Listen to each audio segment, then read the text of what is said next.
ذهب. هذا تراب طبعا استوني قاعد من النوم لان البارحه كان عنده مهرجان باي ثاني بكربلاء يمين من العبيدي.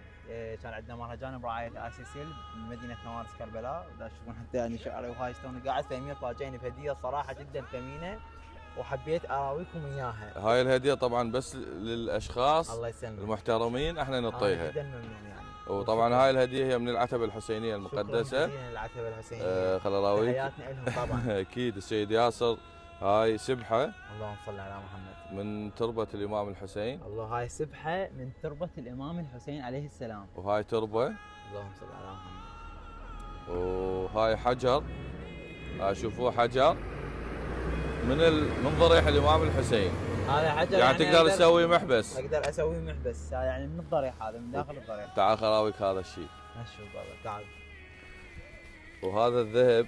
هذا شاء الله. التراب الذهبي اللي بالحفريات هسه بتوسعة الامام الحسين. ما شاء الله تبارك. اللي هسه الناس احنا ناخذه للتبرك.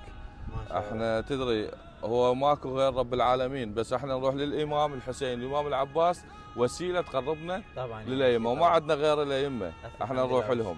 ان شاء الله يا ربي هم اللي عندك مثلا مريض من اصدقائك ان شاء الله اي احد خلي يتواصل وياه يتواصل. يعني يعطيهم شويه من عده.